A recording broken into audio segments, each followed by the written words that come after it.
Before we begin this video, please subscribe right now and click the notification bell to get news on Asante Kotoko.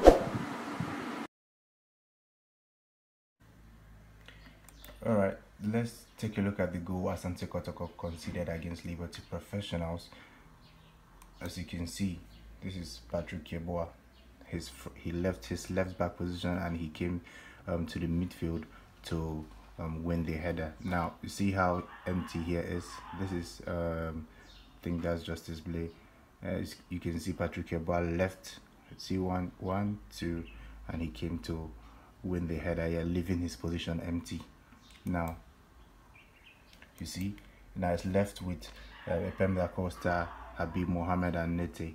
Now Epem Da Costa knows these guys with the ball, and this guy will enter an attacking position for him to receive the pass to make an attacking run. But let's see what he does. You see, he ignored this guy completely and he went for the guy with the ball, which he could have called for Habib Mohamed to engage the player whilst he covered for this guy that is making the attacking run.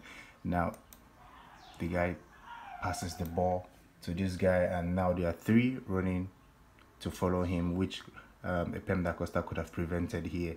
Now this player takes the ball. Now he could have passed to this guy. He could have lined the ball here for this guy to tap in, but he decided to go for, let's say, a harder option, because I was expecting the goalkeeper to save that.